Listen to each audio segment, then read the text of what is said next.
In this lecture, we're going to talk about a very important abstraction and tool in functional programming. This is omnipresent in loads of the programming we do. These things are everywhere, and they are called functors. And functors is just a name. If Microsoft would have invented functors, they would probably have been called IMappable or something like that. And of course, we have already encountered the functors because, as I said, they are everywhere. Functors are very powerful, but very easy to understand as well. So it's but as you can probably understand, the name functor here, which is just a name, it sort of hints a little bit towards that there is some mathematical thing behind it. And you're absolutely right. There is a rich mathematical theory behind it. And that shouldn't surprise us and it shouldn't scare us, because that means that it's a good thing. It means this is not some ad hoc invention. There is some deep truth behind it. And that will help us again write clean and robust code, since we can trust some fundamental properties of these things. But yeah, that's it. I think the best way to introduce functors and look at them is that we're going to make our own. Because you probably will make your own numerous times during your programming career. And you will use other people's functors as well. So every time we have a type with a generic type parameter on it, we potentially have a functor. So I'm going to do a classical example of this, and we're going to look at the option type, which we have already encountered. An option, of course, has a generic type parameter A, and we can say that, well, it's a union type with two cases, sum of A or nothing. Okay. But the important thing here is that it has this generic A in it. And of course you can create your own types, which might contain loads of additional information and so on. But this is the essence of the functorial part of this A. So, as I said, a functor is something which is mappable. And we've already seen how we can abstract away recursion for lists and maps and sets and arrays and trees and so on using map. So instead of saying for I in container blah blah blah, we just say map over it. And the feature of the map is that it will take a structure, a list, an array, a tree, something, and it takes a function, and it will apply that function to each element, transforming whatever the container contains, but it leaves the container identical to how it was before from the structural point of view. So if you have a list of 5 elements, you will end up with a list of 5 elements. If you have a map or a dictionary with 100 elements, you will still have 100 elements in your dictionary. And so your dictionary won't turn into a list, and your list won't turn into a set. The structure is preserved, but the contents is transformed. So, and that's the essence of map.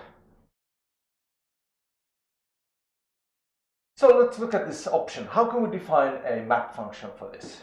Well, we already know what map looks like. So we can just say map. And let's look at this type signature. Well, the first thing we need to do is we need to say that map takes a function.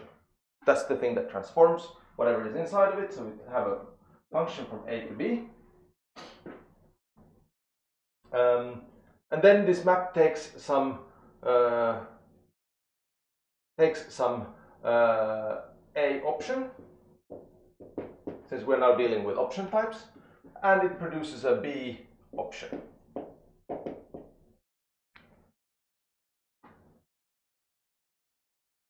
Yes?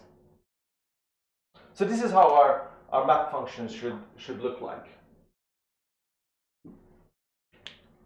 If we compare this to list, list takes a function from A to B. So this would be, this is the option.map. And this is the list.map. Just to compare, since we already used the list a lot, A to B, it takes a list. Well, that's an array actually, so we should A list to a B list. You see that the structure is exactly the same. Now, how would we go about to implement this function? Well, that's super simple, and you already know how to do it. So we can just say let map f x equals match x with some y, and then so we match this is an option, whatever option you give it. We check if it contains some value. Okay, good. Then we need to apply this f to the value f y. But of course we need to wrap the whole thing in sum again, because if I would just do this, it wouldn't return an option. So I just need to wrap this again, sum f. And if it's nothing, well, there's only one thing we can do. Nothing. And there you go. Now we've implemented map for option. And in fact, map since option is all over the place, map is already implemented for you, so you don't have to do it yourself. But this is it. It's no more complicated than that. And this is basically how you do it for whatever structure you have. When you're doing lists, you of course have to do recursion. If you're doing some other union type, you need to unpack it, match the things, apply the function, and do whatever is needed in order to apply the function to each and every element. But note though, that map can only manipulate and touch this guy. You're not allowed. So if you have a type, which contains other things, maybe it contains it's a record type which has a generic A in it, and then it has some other things around it like a count or some sort. You're not allowed to touch those in map. And this will be the topic of the next lecture, which will talk about the Functor laws, because since there is mathematics behind all of this, there will also be some mathematical laws that one needs to fulfill in order to be a proper functor. But the essence of this is this. And most of the time you don't really have to think about the Functor laws when implementing functors. Okay, so how is this really useful to programmers? Well, we've already seen how option is very useful, and what you will find that when you are programming, there's a pattern in your code that will appear over and over and over and over again, and that is typically something that you call a function. So you can say let cust equals get customer 33. So there's some function here, get customer. It takes some index or ID, and it will return a customer. But of course, this thing here might fail because we can't really be sure that customer 33 exists.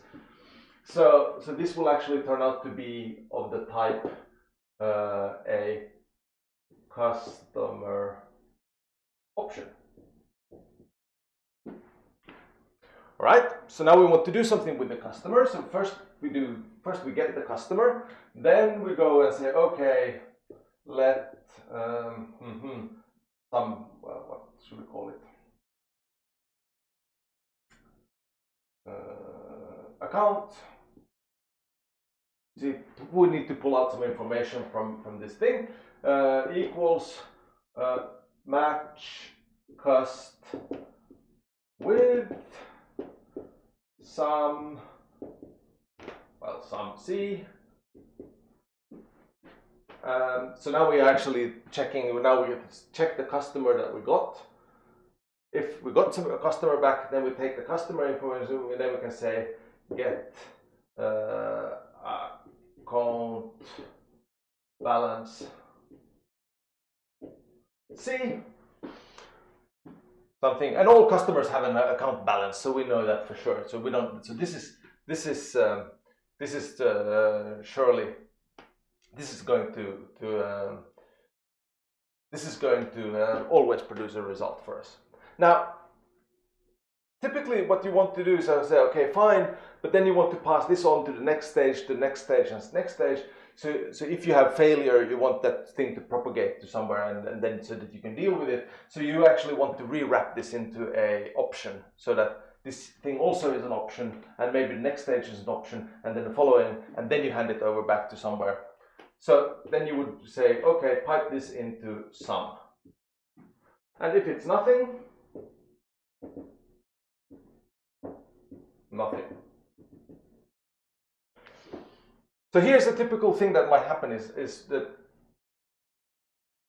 maybe you just would like to get this account stuff out, and that would be fine, and then you just continue processing. But then you have this nothing case. And what should you return? What should account be if there is no customer? So one way you could say, well, then the account is 0. But is that according to your business logic, or is it?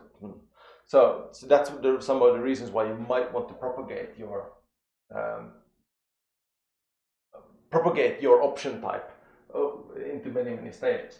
Now, this is a typical pattern that you will find, and you will do this, I promise you, no matter how hard you try, you're going to end up doing this. So what you see is happening. We get in an option type, we unpack it, we use the value, and we wrap it into a new option. And whenever you see something like this, where you do pattern matching and you match nothing and return nothing, then you should know, aha, I'm doing something wrong. I should be using a functor instead. Because this is now, okay, 1, 2, 3, 4 lines of code, which isn't too bad, but we can actually simplify this by using the map function. So instead of doing this, I could just say, now I have this cust option. I could just say map get account balance onto cust, and I say let account equals, and now we're down to 1 line. Because map will do all this wrapping, unwrapping for us automatically. It will open up the thing, it will apply the function I gave it to the thing, and rewrap it into a option.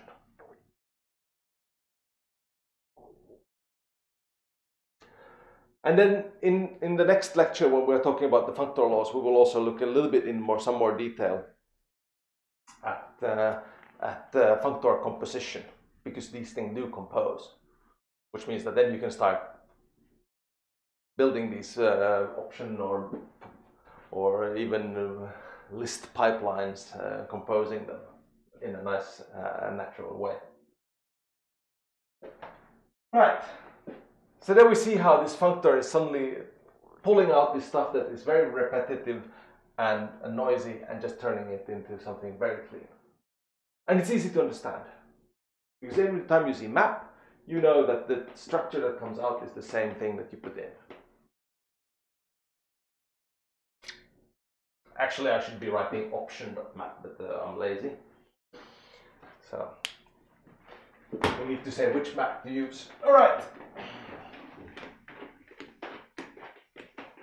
So let's do some examples of functors. So now we saw option. So let's see what we can do. So we can do list.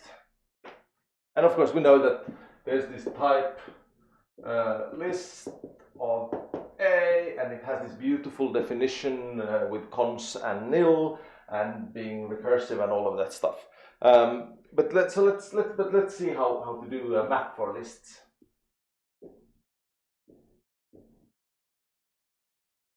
So we know already that map should take a function from some A to some B, and it takes a list.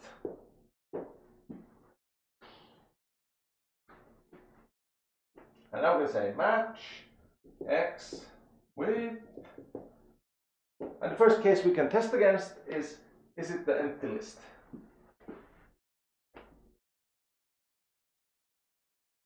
Well, if we have an empty list, what should we return? Well, there's only one thing we can return if we want to return a list.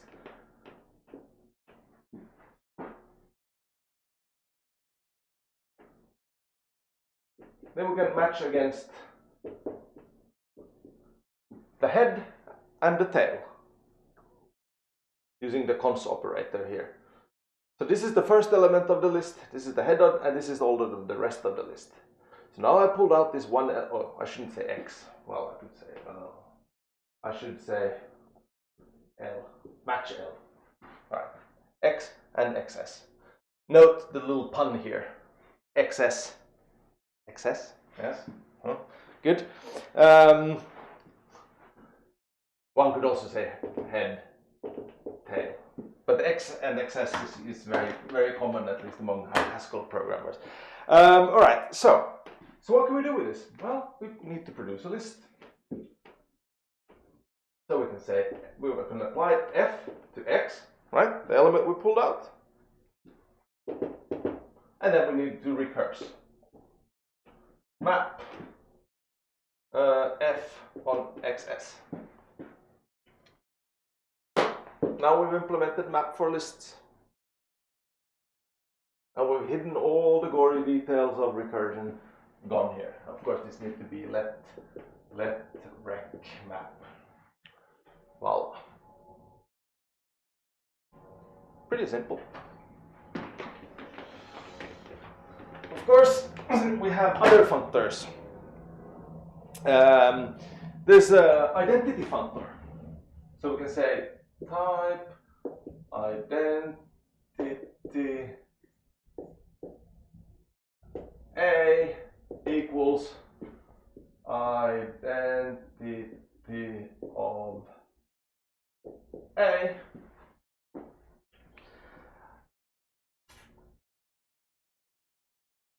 So it's just wrapping. You just put it, whatever you put inside of this, will just get wrapped up in this type identity, and that's it. It doesn't carry any additional information or anything. Okay, so we can implement a map for this guy. Okay, map F X equals match X with. There's only one case, identity Y.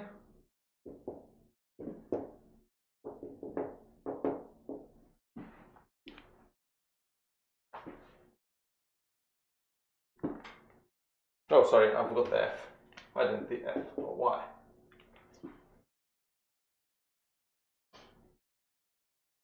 No, it's just wrapping.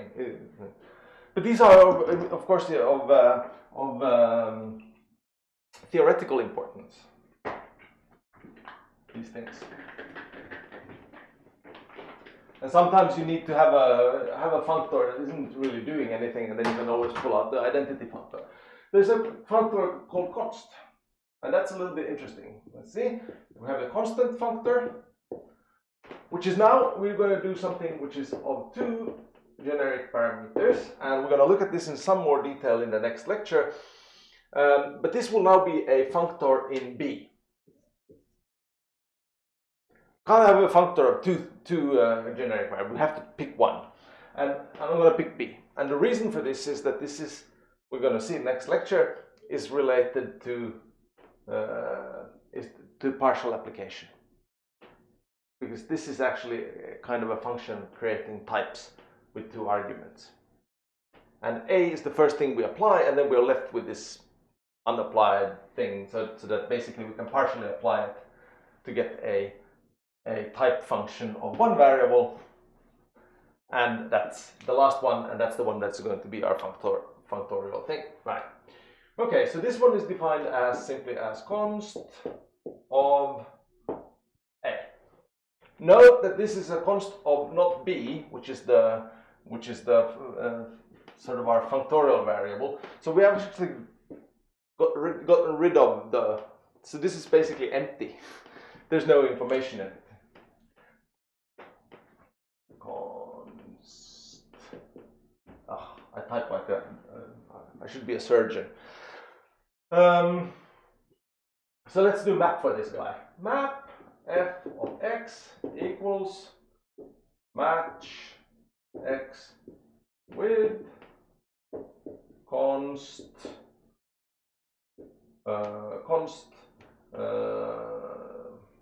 y const y. And here we don't apply anything because we can't, because this guy is working on on B. So this is a function working on B. So this is a function B to some C, and this thing here is of type A. So in fact, I could actually write this as underscore.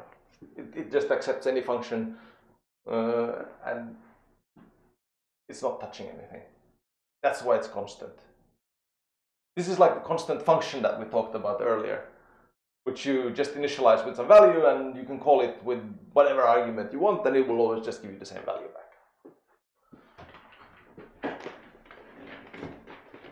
And the final and most exciting functor we're going to talk about today is the reader functor. I don't know why it's called the reader functor. Actually, what it is simply functions are functors. And this is a little bit mind-bending. So let's have a look at it. Type fun, and this is again going to be of two variables, a and r. So this is going to be some argument, and this is the result. And it's going to be functorial in R. And we can define this type simply as fun A to R. Okay? So what this is saying is that we have to create this type of two variables, two generic variables, and then it just says, well, it's just a function from A to R, or A to B, or whatever. Like these are just arbitrary types wrapped in this type so that we have this label fun on it. So we're just wrapping a function. This is just a function. There's nothing special about it at all. What is interesting though is that, and what becomes interesting here is that this is now functorial in R. And now we can say, okay, so a functor is a container of a value, right? So we have a list of R's, or a option of R. Yeah? List of int, option of string, and now we have a function here which is maybe say, well, this is a function of, let's say, int to int for the, or float to int. And the way we can think about it, how is this a container? How is a function a container of ints? Well, it is a container of an int. It's just that that int hasn't been realized yet. But it will be at some point. And as soon as we have created that integer, then we can apply our map function to it. Yes? So let's see if we can do map for this thing. This guy takes an f.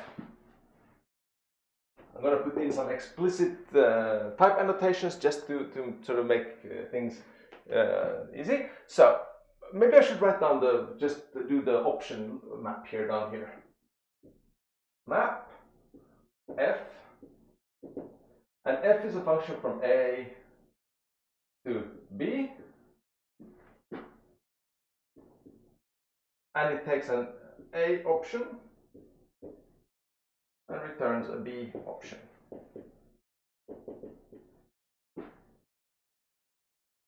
Okay. So here is a function from, and now I'm just gonna use a slightly different sort of thing, because this A here is sort of the A, but now it's R, right? So my type here is R. So this is going to be a function from R.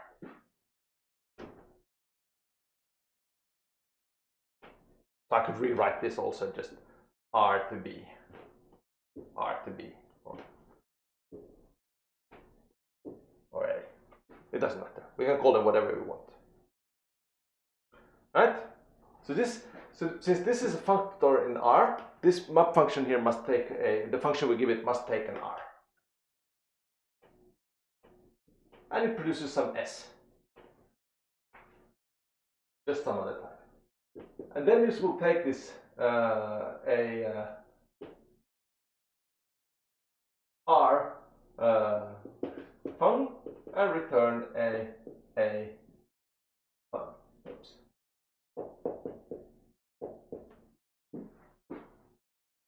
Oh, sorry, S.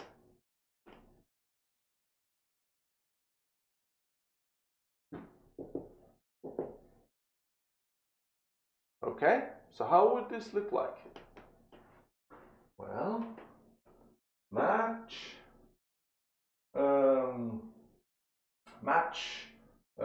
so let's say, okay, let map fx equals match x with, as we always do,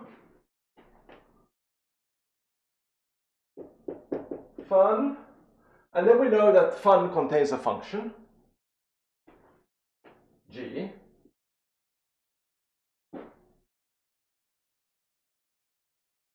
and it needs to return a function. And what can we do now?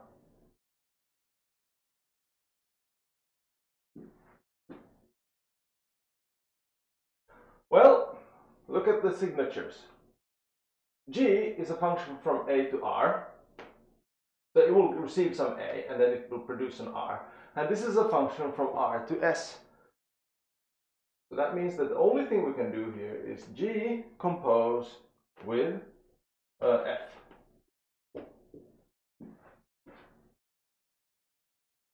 This G here is A to R, and this is R to S. And this produces, of course, a function which is from A to S. And then we look at the original thing, and then we can say, well, this is actually the fun A to S. And now we have just mapped a function. Functions are functors, and function composition is really just a functorial property of a function. And that's pretty wild.